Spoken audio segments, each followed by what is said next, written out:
Welcome into New Arenas episode 2. We're on episode 2, Ryan. We're moving along. We're chugging. It's a good feeling, my friend.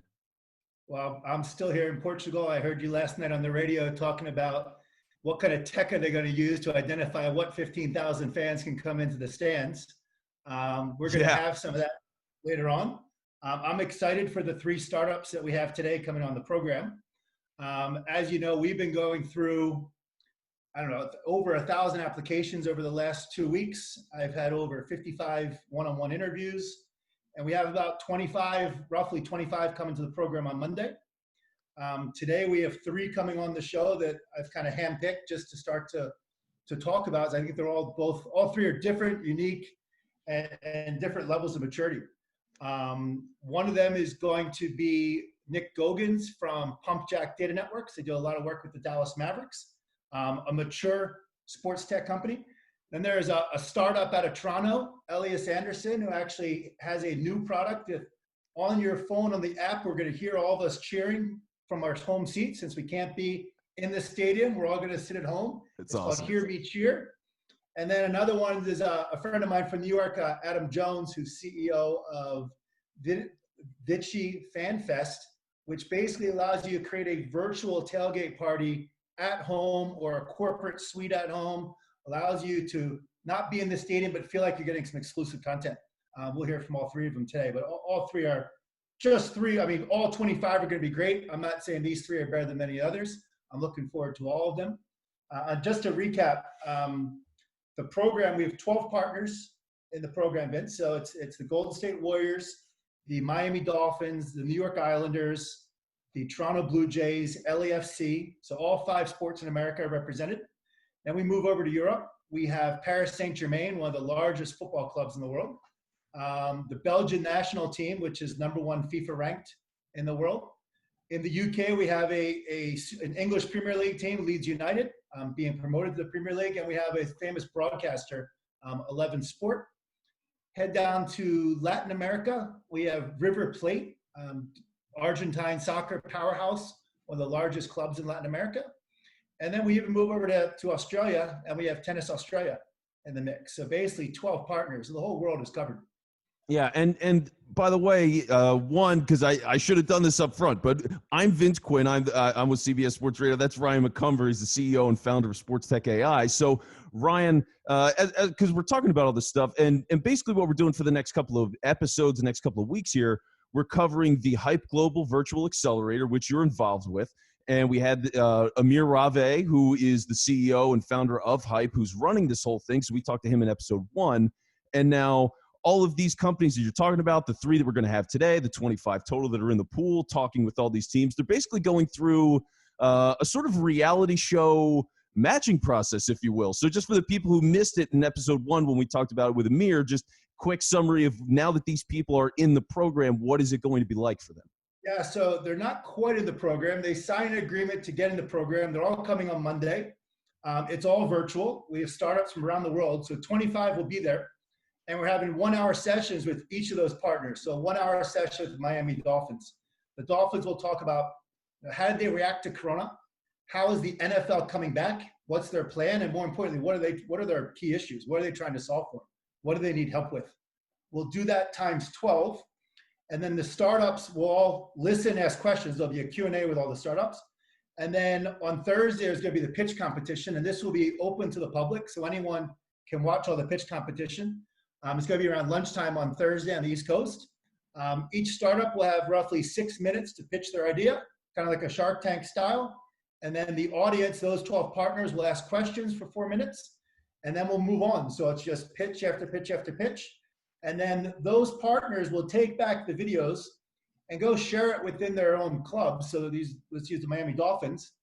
Kim is the CIO of the Dolphins, but she doesn't know everything about. We have companies pitching on sanitizing jerseys. We have clubs pitching on measuring the air in the stadium if there's Corona, sanitizing the seat. We're dealing with customers, we're dealing with fans. There's stuff that Kim will know, stuff that she won't know. I'm positive she's not going to know about cleaning jerseys. She's going to have to go back and ask her facilities team or her equipment manager.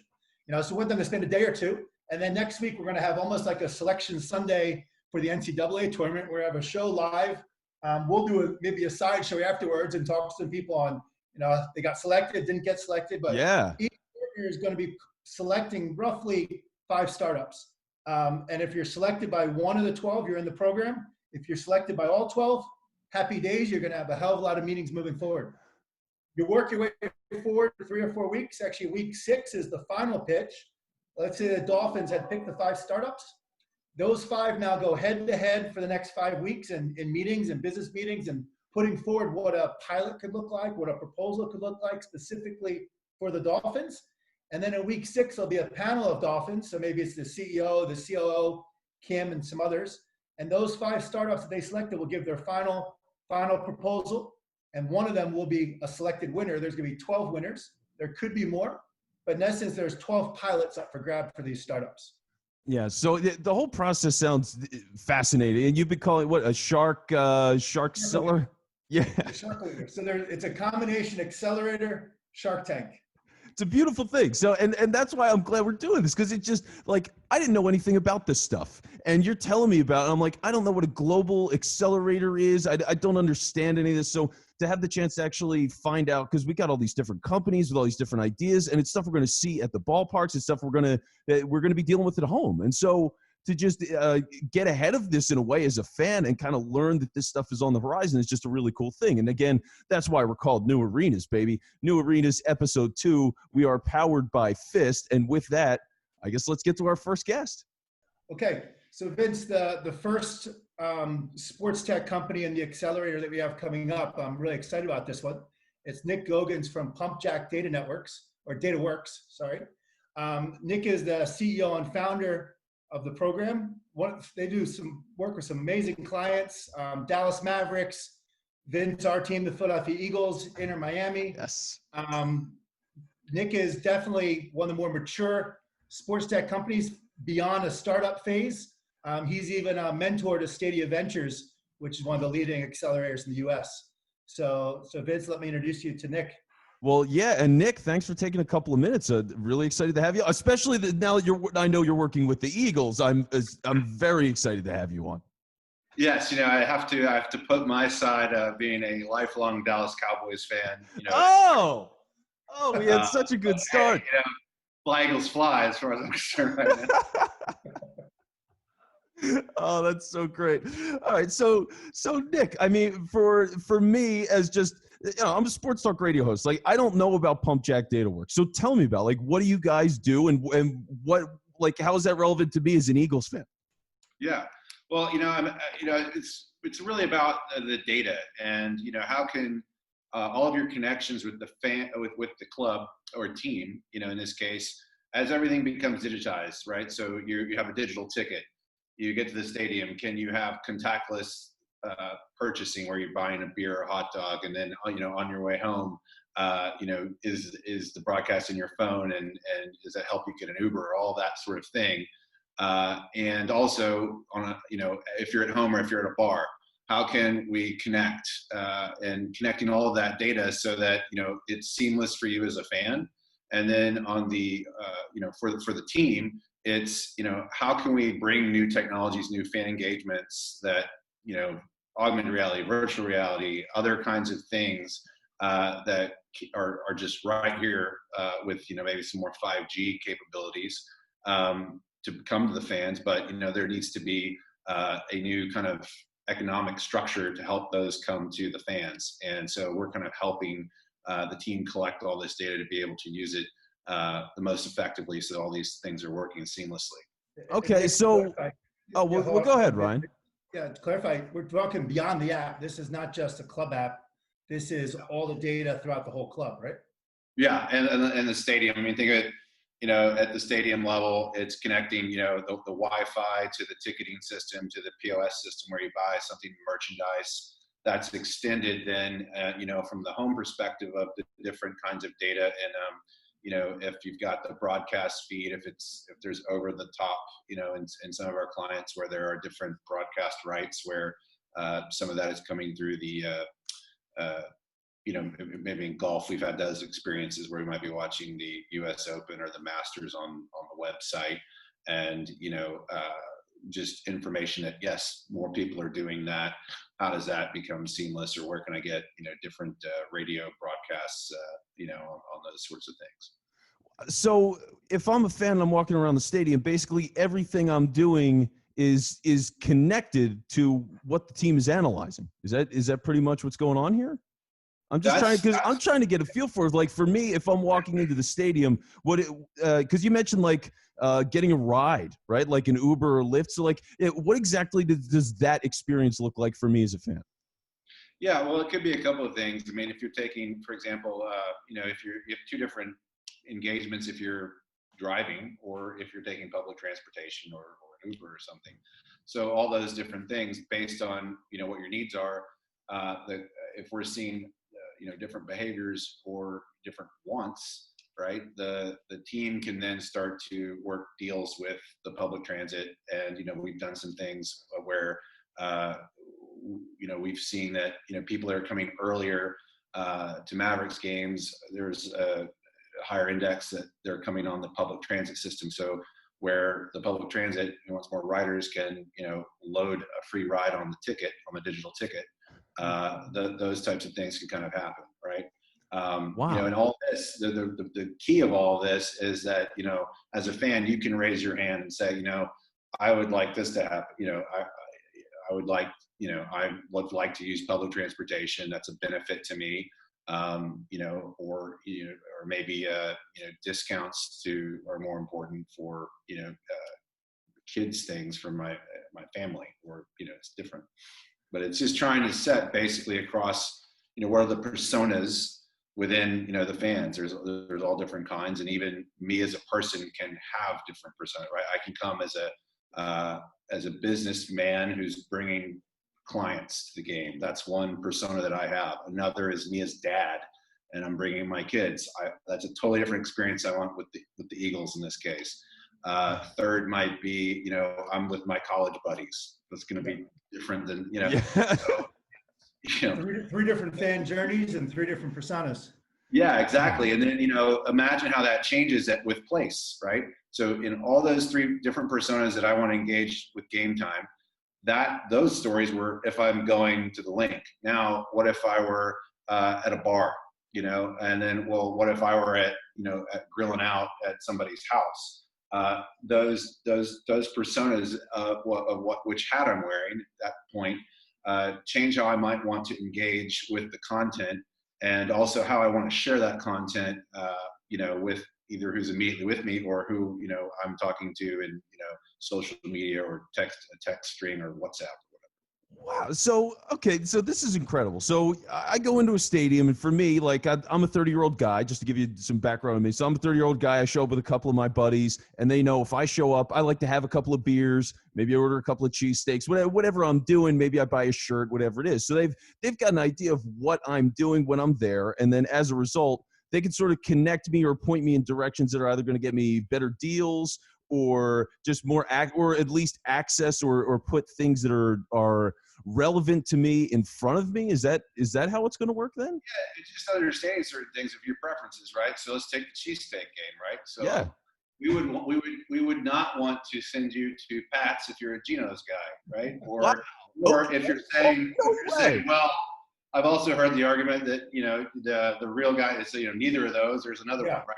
So it's like that's a great example of where you're trying to really figure that out so that you don't that if we've identified you as cheesesteak guy, that we're not offending you by one or Oh my those God. trying to get a sense of where that is and where those preferences are. I mean, this is what we're talking about in this kind of new future, and this is not just in sports but everything, on the opportunities of personalization in a way that A, isn't creepy, and B, is transparent. So that you're saying, here are my cheesesteak preferences.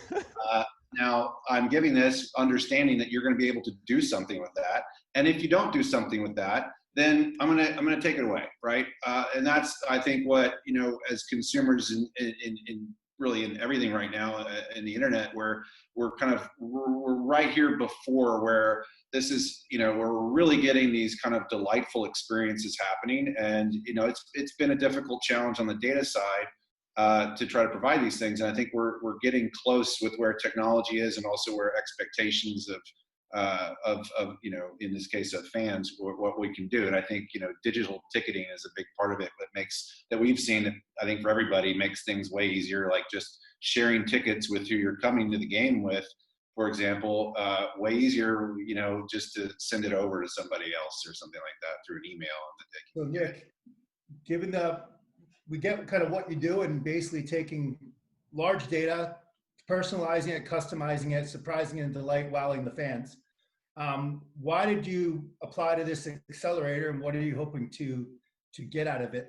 And let's not even call it accelerator. As you know, I like to think of it more as a business development program. I call it a Sharkolator, is the new word. Shark Tag / accelerator. So what's your objective? Who are some maybe the key clients you're trying to target, and so forth? Yeah, I think I like how you describe it, because that's how we see ourselves as, just we're scaling up rapidly and trying to kind of build on some of the zones that we found success in. And I think that what was attractive to us with this particular program was just very clear with the different, international, global brands that are teams, but also federations, and also, technologies like 11 Sport and some OTT things there. And what we really liked was, okay, we've got, an NBA team, we've got an MLS team, we've got an NFL team, we've got an international federation and a major event. So those things match with, scaling to take these things that we've been doing here and now go to the other matches in the program. Now, all new things for us would be kind of the, global football club, in the sense of PSG and Paris Saint-Germain and River Plate in Argentina, which are, just fantastic brands, that could be fantastically interesting for scale and because of their global audiences and so forth. So I think that's been what's been exciting for us. And then just really being able to kind of see that some of the conversations we've had with our clients today, talking about how to come back, how can technology help people get back into the stadium. I think what we'll see, obviously, are, coming back with no fans, getting prepared for fans. Obviously, data can play a role here, where we're talking about, are there ways to, take temperatures and share information so that we know that people aren't sick when they're going to the stadiums. There's a whole lot of conversations around, that, how that can be seamless. And, there's those elements on security and things, but also just fun things, right? Like, extending the connectivity. I think, just to plug, I know, Hear Me Cheer, where, it's the, a fellow, we've been talking with them, where they're connecting the different devices so that fans can hear each other, and then they can pipe that into the stadium so the athletes can hear in real time, the fans react to great plays, and I think that's such an important part of that data and overlay it and connect it to everything else. Exactly. There's a whole host of other things that I think, and this is what I think we'll find as fans over the next 6 months, and frankly into next year, this is a time where I think the whole production of sport is really going to start to leverage things that have been possible, but it's been maybe a little bit risky, and that risk is going down and the benefit is going up. And I think it's going to be an exciting time, to be watching, because I think a lot of people are going to be trying a lot of different things, and so I think it's going to be exciting for fans. Okay. Yeah. Any questions? I don't think I have anything else for you, Nick. I mean, just the whole thing seems amazing. I mean, it's unfortunate that you're a Dallas Cowboys fan, but outside of that, I think it's really fascinating what you guys are doing, and obviously, like you said, getting people back in because we just heard, like, talking about news today, the state of Texas saying they're going to start letting people back into the stadiums, about 25%. You see what's happening with Florida, Georgia. So it is moving that way. And to see that Pumpjack Dataworks is involved, really excited for you guys. I mean, it just seems amazing. I think there's a health and safety thing here too. If there's a Cowboys fan going to the link, maybe you can send them a notification to take off your jersey. Yeah. Yeah, maybe wear a helmet. Yeah. Yeah. Watch what you say if you come to Philly, baby. So Nick, look, we're gonna be following your journey along here. We wish you the best next week with the program starting on Monday. You're going to get an email from me shortly that just talks about kind of the plan for next week. But we'll check in with you kind of along the way and kind of be promoting the journey. And best of luck to you next week, and we'll go from there. I appreciate it, guys. Thank you. Thanks, Vince. We've been fun time. I appreciate it. All right. Yeah, it's been great, Nick. Take care. All right. Cheers. Bye. Okay, so for our second guest today, kind of excited. We have a friend of mine. We both go back to New York City. Adam Jones, the founder and CEO of VICI, which their new product, FanFest, which is getting a hell of a lot of traction. Can't exactly name the clients, but some top La Liga clients, some top English Premier League clients, MLS, all in the last few weeks. Adam and I have a unique journey here. We both came over to Europe roughly the same time in Barcelona. We were at a sports tech startup competition for the EuroLeague. For those that don't know the EuroLeague, that's where Luka Doncic came from, and Tony Kukoc was a star there. It's the next best league after the NBA. We were both down in Barcelona. We both were at the same program. Both said goodbye. Both were on our ways to the next meetings, and we're still both stuck in Europe. So, Adam, where are you stuck at again? You're in France, right? I'm in France. I've been quarantined on a vineyard of all places, so I really can't complain. Yeah, so we're both staying pretty busy. I'm in Portugal, quarantined on the beach. And Vince, where are you at, buddy? You back in Philly? I'm in the beautiful, majestic New Brunswick, New Jersey. It's a destination of destinations. I know the people in Portugal and France are very jealous of me right now. So there you have it. Great. So Adam, why don't you just kick us off? Tell us about FanFest. Sure. So the way we typically explain it is it's like Twitch in a box for sports teams with built-in merchandising and sponsorship. So unlike a lot of fan engagement tools out there that teams are constantly getting inundated with, we're like, we want to make you money. So the interesting thing over the last few weeks or 10 weeks now is that while traditional live sporting events have gone, quiet and are starting to come back, but without fans, live events themselves haven't gone away, right? It's just all on Instagram Live. It's all on these virtual platforms. And so that's where the excitement is. But what we found is, no one's really making money. And the teams certainly are. And so we built FanFest to try to kind of solve that problem. While there are no games, and then now that it looks like almost every sport is coming back without fans, it's like, well, again, how do we virtualize match day, virtualize game day, and bring that home? Well, yeah, and so for Adam, first thing, by the way, because Ryan has mentioned your company like 8 different times as we've been talking and getting ready to do the show. So I'm just excited to actually have you in front of me and talk about this because he's been building you up for quite some time. So I just wanted you to know that. Now, I appreciate that. Yeah, totally. So here's the other thing here, right? So okay, you just said it yourself. You want to make the teams money, and that's totally cool. Now, for me, I'm the fan that's going to these games. You're going to be watching the games, whether it's at home or whatever, or through FanFest. So what is it for me as a fan that's going to spend the money to make the teams money? How does that work? Yeah, man. So we're trying to turn lemons into lemonade, right? So before, the reality is, yes, if you lived in Philly, you had a shot at checking out the game. But there were constraints in this. Sometimes it's too expensive for fans. A couple $100 a ticket for NFL games. A lot of Eagles fans live really far away from Philly. Yeah. And so what we're trying to do is, for the fan, turn this situation where like no one's probably walking to the stadium, no tailgating, none of that has happened in 2020 and maybe part of 2021. Like, let's use this opportunity to think of stuff that we can never do. That is now possible because everyone's kind of thinking digital and virtual. So what if at that post-game press conference, you could ask a question? Like, it's not just you watching, but like fans could chime in. What if pregame, instead of it just being talking heads, like, the biggest Eagles fan clubs around the country could kind of host their own pregame show, virtual tailgate. What if within the experience, you could click a button and like Drizzly dropped off a 12-pack? And now everyone's just drinking together, right? Like, so those are 3 examples that are actually not too far-fetched based on what we're talking with teams. But the idea is, what if all these things cost like $2? Oh my God. And so you know, So that's really the opportunity. $2 Grizzly can drop off a 12-pack?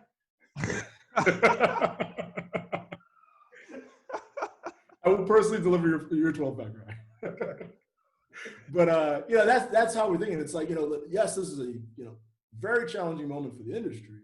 But on the flip side, it's forced everyone to think, you know, 10 years ahead now, but like now. So Yeah. So, okay. Well, let me ask you this then. So to be involved with the app, because you said it's like Twitch, but one, not everybody is familiar with Twitch, you know? And then the other thing is just for the idea of, all right, if I'm sitting at home and I'm using FanFest, what does that look like in my hands? You know what I mean? yeah, so I'd say one, the best experience is probably on your laptop. So it's second screen, but it's a second screen just for you. And so, you know, while you're watching Eagles warm up on the big screen this fall, games are back, stadium's empty. Instead of your fans, your counterparts being in the stands, now they're in FanFest, right? You're able to see, you've got like almost like a virtual row where you're seeing other Eagles fans, or maybe you've invited your friends and you're co-watching like diehard Eagles fans around the country doing their own pregame show. Maybe, you know, Eagles sponsors are doing drops within FanFest so that like, you know, only X amount of fans can join, and then like they've got a shout out to unique jersey. So it's Eagles land and the second screen for you before, during the game, and after the game. Wow. And go ahead, Ryan. Go ahead. I was gonna say, you can also segment that. So let's take a corporate suite at the box. I think, Adam, we've talked about this. You can, you know, that corporate suite experience, we can recreate that corporate suite experience. So it can be created to different segments. It can be open to everybody. Yep. It can be a private WIP one, Vince, and you guys can be talking, and it can be all digital. So we can actually sell this to Spike and everything. Let's say you're big, to your point around around Twitch. I mean, again, it's what we call just a live streamed premium video experience. So for people that aren't familiar with Twitch, just think if you've seen a YouTube live with your church, it's gone virtual and there's the chat and there's a live, very similar. Like this idea that you've got something live happening with some interaction. Wow. And so you mentioned like the idea that fans could actually ask a question at a press conference, which is like, if you could talk to a coach. So are there like player access, or so we're talking about like that kind of stuff? You're going to have that through the app here? Anything that would go down in the stadium, these teams, I mean, if you think about these teams now, right? You've got a sales organization that now has nothing to sell because there are no tickets to the stadium. You've got, you know, a merchandising and marketing organization or partnerships organization dealing with sponsors.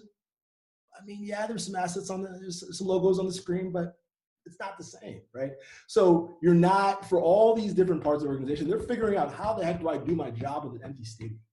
And so everything that they would do normally in the stadium, whether that's VIP meet and greets with the players, people that spend a lot of money, or, you know, again, the car and raffle giveaways that happen at, you know, one thing that I've been, I know this is Philly, but like I've been to Jerry World a couple times and he has a freaking concert before every game. And it's like, what's going on here, right? And so like everything that the game day fan experience guy, the sales team selling premium season tickets, they're making the season ticket holders feel special, the marketing team, the digital team, everything they would do in the stadium, we're replicating within FanFest to make ultimately like bring that fan experience home, the stadium experience home. That is crazy. So let me ask you this thing, because you mentioned with all the stuff, the VIP things and whatever. So would it be initially, if I was going to use FanFest, like I would log in, and is that a free account just to log in, and then the other stuff is sort of pay to play, or like how does that work? It'd be completely. So what we're seeing is kind of two experiences. One is like we're not trying to displace the team. Like we're not trying to be the team's next Facebook. This actually could all be, for you to discover this, you'd be going to like Eagles.com, right? So this is all can be embedded in their site. Okay. You discover it on their social. Yeah, so that's kind of one piece. The second piece is, yeah, obviously completely free for fans to register. And what we're finding is like when we say premium, that doesn't always necessarily mean paid.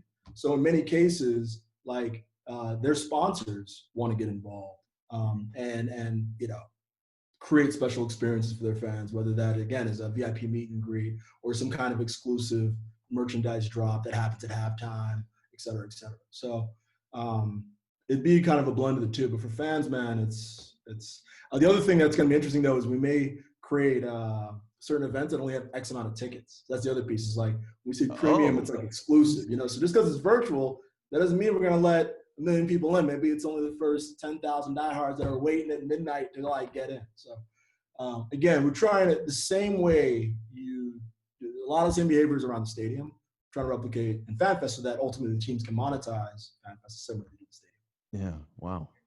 Vince, one thing I will say is seeing a demo really makes it come to life. Adam's in the program next week, so the demos are going to be next Thursday that everyone out there can watch. Not necessarily demos, the pitches, so to say. Adam, who are you kind of targeting in the program? Why did you join the program? Off next week, the Hype Global Sports Virtual Accelerator. Yeah, so I'd say, for our team, really once, again, we've been banging this drum around, getting pro sports organizations to think beyond the walls of their stadium around how they engage fans and monetize fans, et cetera, for a while now, about a year and a half. And now the last 10 weeks have been like, oh, now we have to really think about this. And so we're getting a lot of it now. And so the answer to your question, I would say, anyone that's got an empty stadium, right? Yep. Either now, mid-season, or looking at that prospect come, later this year. And so that's everyone from the Warriors to the Miami Dolphins to the Blue Jays, I believe, that are also participating. We've many of our clients today are in European football, soccer, and so those clients as well. We've already got a lot of momentum, and so continuing Paris Saint-Germain is our marquee customer right now, $1 billion soccer team in Paris. But really, is anyone who's got an empty stadium. And so a couple last points there. One is, as we talk about this, again, one of the advantages of FanFest is like we're no longer constrained by the market. So like Eagles have a ton of fans all over the world, Asia, Europe, and like in Portugal. FanFest too. So like now it's like it can be really lit on match, man. The tailgate is very lit. Yeah. Now, again, I was going to say, what happens when the stadiums come back and they're all full? You still have a product because it's still, your fans worldwide. It's what you were pushing before Corona. It's exactly just right. Accelerated you to force them to do something. From the team's perspective, frankly, now they've got an excuse to do all this crazy international stuff that they really couldn't do before because the leagues wouldn't let them. And so once stuff comes back, we predict Pandora's box is out. It's going to be really hard to bring that back in. So got it. Wow. Vince, anything else on your side? No, I don't think I have anything else, but it's great. It sounds like a really fun idea, and I'm excited to see this thing. I appreciate that. Yeah, we got to talk to the Eagles, man. Yeah, no, we'll work with that. We're going to talk to WIP. I think we take it right because they're the broadcaster for the Eagles. So we do a WIP Fan Fest. Everyone 100%. Can be online. Vince can be our intro to Spike, and there we go. There you go. It's you done. Can ask all the questions you want. We're making deals live on the show. Isn't this a beautiful thing? This podcast has already taken off. We're an institution. All right. So Adam, good luck next week. Look forward to seeing you. I know Vince, I think you're looking forward to seeing his pitch on Thursday. Yes. Yeah, absolutely. And Adam, we'll go from here, and we'll good luck with the journey. We'll be checking in with you, the week after next and throughout. All right. Look forward to it. Stay safe, everybody. All right. Take it easy, Adam. Right. Enjoy the vineyard. All right. Okay. So Vince, for our third startup today and kind of bringing the kind of three highlights here of startups from the Hype Global Sports Accelerator is founder and CEO Elias Andersen, coming from Toronto. He's founder and CEO of Hear Me Cheer. One I'm super excited to talk about. When Elias and I got in touch about a month ago to start talking about this, I said, there's clearly a need for this product. I met Elias about a year ago at the FIST Sports Analytic Conference in Toronto, the Sports Innovation Conference 1 year ago today. And we've been in touch on LinkedIn since then. So Elias, welcome to the show, and we're looking forward to hearing about Hear Me Cheer. Yeah, thanks for having me. I'm really happy to be here. Yeah, and I said this to Adam too, because when we had Adam on, it was the same thing from Ryan. Ryan has mentioned what you were doing with Hear Me Cheer a bunch of times. So to actually hear about it from him and now to get you in front of us is great. And I guess let's start into it because the idea seems pretty simple. Just from the name, it's called Hear Me Cheer. So what is Hear Me Cheer, and what does that mean for the fans? Like, how will it work for them? Yeah, Hear Me Cheer is a platform that allows fans to really get the in-stadium experience like never before. So we use various audio and now some visual methods to really have your phone or laptop or tablet act almost like a jumbotron, and then have, you know, sort of the audio all sort of be together so you can hear, you know, your fellow fans. We're even adding in features where you can hear, you know, if the DJ plays a track, that can go on top. So like in a basketball game, you know, sometimes they want to get the fans jacked up and they, you know, play a beat or something so that they start chanting, you know, like "Let's go Raptors" or something. And you know, that's the sort of thing that really sets us apart. You know, there's some people that have, you know, recently come into our space, but they're mostly, you know, buttons on an app. You know, you have to download an app. There's all these extra things that you have to do. Ours is a web app, so you can use it on any device. And as a fan, you just go there and you can totally see, you know, all these different interfaces, like all these different things, including like trivia questions, you know, advertisements. You know, from a team's perspective, this can be a revenue generator, as opposed to, you know, a massive cost. And from a fan's point of view, they can really get involved with the game. Okay, so just to follow up on that then. So the way I'm understanding it is you get a bunch of fans and they can go, so they just go into a browser. They don't need to download the app. They want to cheer while the game is on. And so are you basically getting all of those people and you're combining them into like one big loud soundtrack is pretty much how that works? Yeah, so we take all their audio. We do a number of things, filtering the audio, making sure that, you know, there's not like some insane static noise or anything like that. You know, we normalize everyone so that, you know, one person yelling from 1 inch from the microphone doesn't sound louder than someone, you know, 5 feet away who's cheering normally. And then once we sort of do that, it's really good because once you get into a volume of, you know, above about 50 people on the platform, you can't understand what any one individual is saying. So it's kind of like a profanity filter as well, in and of itself. Like if you think about a stadium, you know, you have thousands of different conversations going on at the same time, but none of those come across on the broadcast because A, you know, people are far away from the microphone, and B, there's so many conversations that they all blend into sort of one crowd noise. Wow. So that's an important thing because that was one of the things when I was looking at this and thinking about this a little bit. I was like, okay, so you do have these people and like, I mean, I get people that curse at me on the radio and all, and I go to games and I hear people cursing. So I was kind of worried about that. But the fact that you can do this where, and it makes a lot of sense. If you are getting all these people and blending them together, it can be family friendly. So a kid can log on and be a part of this. And that's, I guess that's the other thing too. So if I'm a fan and say I have Hear Me Cheer on, right, and I'm getting broadcast into that feed that's a part of the game broadcast.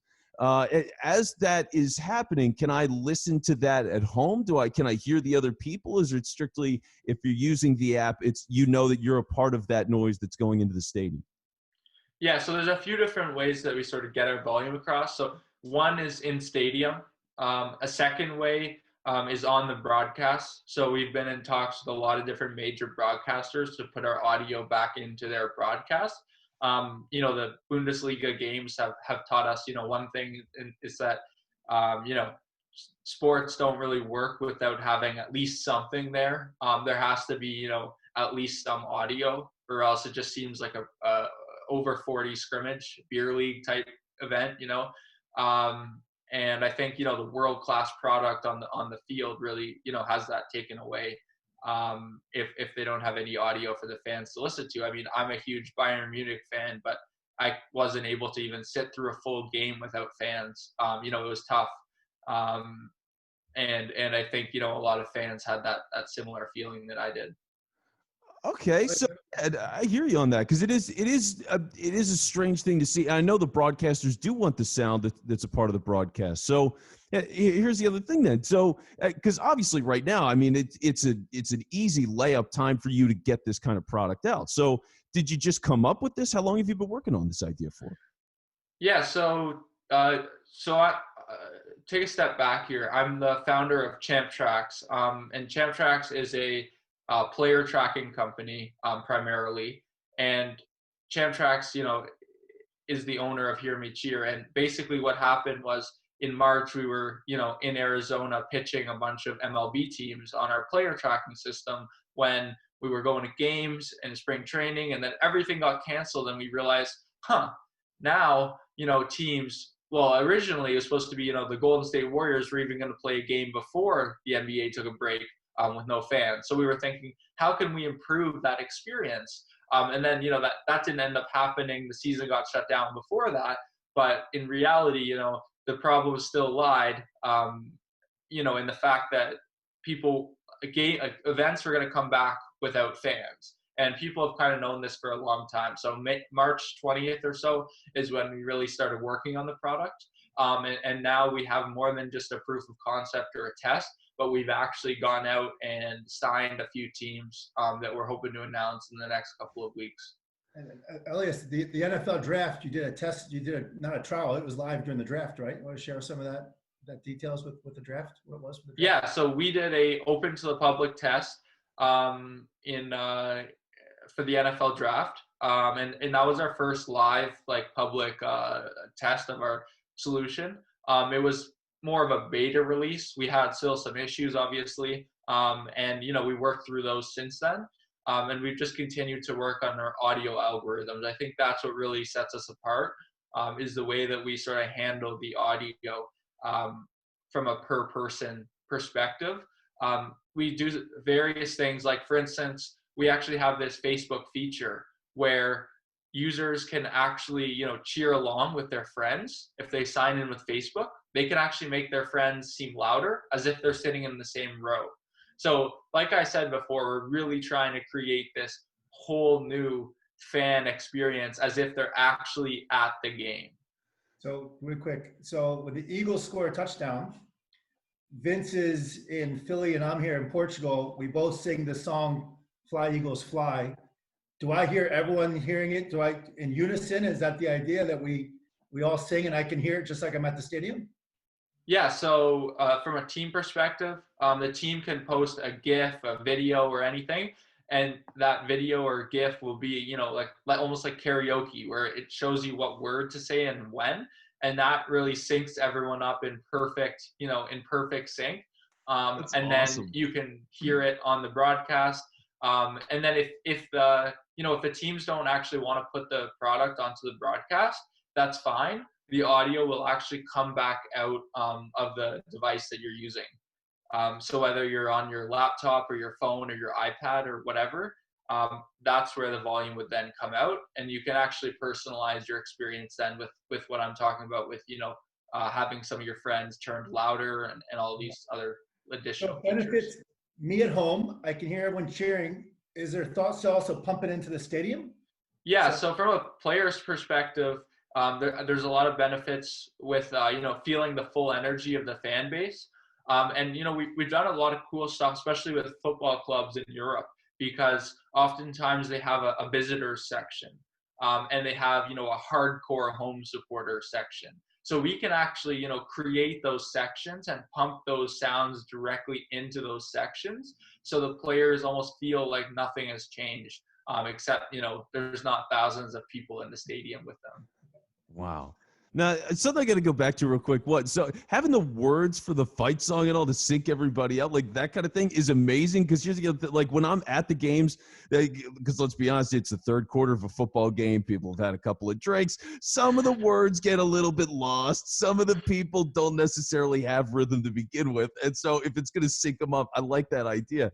Now, the other thing is too, because a lot of this is going to be, if you're thinking about the flow of a game, a lot of it is commercials and stuff like within the game broadcast. I know you said trivia is going to be a part of this. So would that be like something that's happening during commercial breaks? Is that happening within the game? And is there other stuff like trivia that goes with the cheering? Yeah, so, we work with various partners, and we work with the teams directly as well. And the teams, create they create a Twitter account. And anything you can sort of do on Twitter, we can put on our platform. So whether that's a poll, whether that's a trivia fact, or like a fun fact or something, or whether they want to just send a GIF or a video or something, it will come onto our screen, and then the fans can all view it. It will stay there for 30 seconds, and then it will move on to an ad or another tweet or something like that. Wow. And we really, feel that doing that allows, teams to have full freedom because, they're used to already using Twitter, and also, with the character limit, it really helps our platform stay, sleek. Okay. And so, yeah, I mean, for me, just like impressions of this thing, I think it's really cool, and I can see where it's coming from. And like for you, just it's a great time to have this kind of product come out, man. Yeah, I think, we see a very long-term vision with this. This is not a COVID sort of, stopgap. We see in the future, we see teams, having 20,000 fans in their stadium, but, 13 million fans across the world, say, especially in North American sports, you have some teams like the Lakers or something that have a huge global audience. And, all these fans want to participate in all these events, but, currently might be halfway across the world, so they can't. But now, they'll be able to just go on their phone and actually participate with all their fellow fans as if they're actually at the game, get the full experience, including like the DJ, including like all the, people who are hyping people up in the stands, lots of giveaways, everything that you would sort of normally see in a game can actually be brought onto our platform. It's pretty cool. Excellent, Elias. So why, just out of curiosity, we're asking all three of the companies this, what are you hoping to get out of the program? Any specific targets next week? And obviously next week this all starts. What's your objective for coming into the Hype Global Virtual Accelerator? Yeah, we're looking forward to, trying to work with, as many teams as we can. We really see the value in being able to pitch to those teams directly.